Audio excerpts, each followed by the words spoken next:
Good morning, everyone. As you can see, I'm sitting here in the car waiting on my husband, and I'd had something on my mind for a few days, and I just wanted to call it to your attention. We had last year in September, October, all the flooding in Tennessee and North Carolina, and now we've got all this flooding in Texas and Arizona, I think's got flooding, and North Carolina's got flooding again. And I think even up in the Northeast, they've got some flooding right now. And it just made me think, when all of that happened in Tennessee and North Carolina last year, it was in the fall of the year, and the temperatures were already beginning to cool off. And, but I was just thinking, would you be able to handle it if that happened in July or August? Here we are in July now with 100-degree weather, above 100-degree weather, and higher than that as far as the feels like. But with no electricity, water systems completely failing, communication systems failed, lots of people didn't have a home. What would you do? I mean, this is happening all over the country. What would you do if this happened to you in the middle of summer or in the middle of winter? And, what do you need to have on hand to get you through a situation like that? I know that in our area, when the floods happened last year, the very first critical thing that everybody needed was water. And so, make sure that you've got, weeks worth of water. If you buy bottled water, find you a place to stack up, maybe 20 cases of water. And, what if, I know FEMA and different people lots of people were bringing food and water in, and then FEMA packed it up and hauled it off to another area. And so, you can't depend on the government.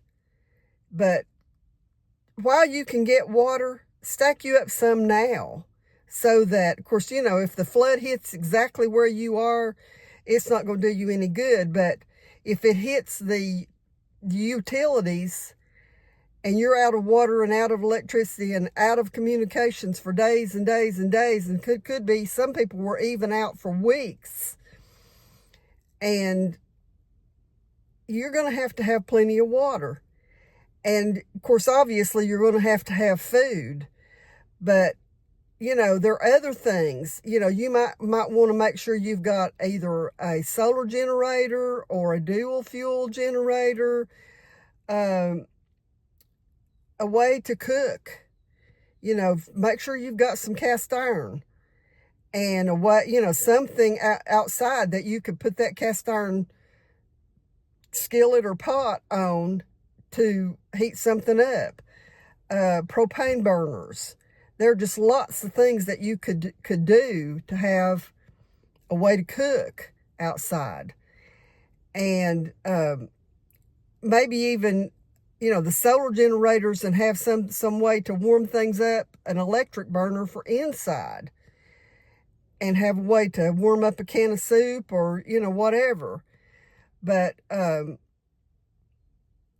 there's just a lot of things. And then also, you've got to have protection. Because in some areas, there could be looters, there could be somebody wanting to do you harm. So make sure that you've got a means of protection.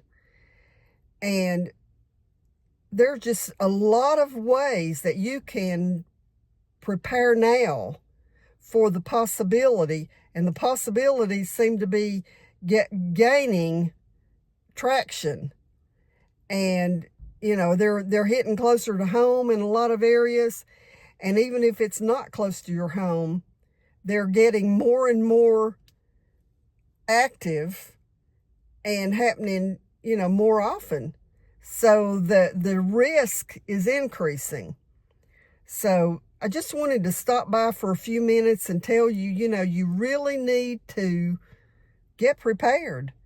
Tarps, my goodness, if there's a flood or tornadoes or whatever, you may have to have a tarp for your house, or a tarp could be used to give you shelter in case, your home is destroyed. The wildfires in California were horrible. And so, if those people are sleeping outside, or even if they're just working outside, having a tarp so you have a place to get some shade once in a while, or to get a barrier from the wind and rain, a tarp would be invaluable. So there are just lots and lots of things that you can come up with that would help you through a situation. If you've been through a situation like that, put a comment under this video and tell us, some things that you needed during that situation, and let us know, some things that we could get that would help us. Or if, you may not have been through a situation like that, but you've thought about it, and you might know of something else that we need to have on hand for this situation. So I just wanted to bring that to you today, and until the next time, God bless you.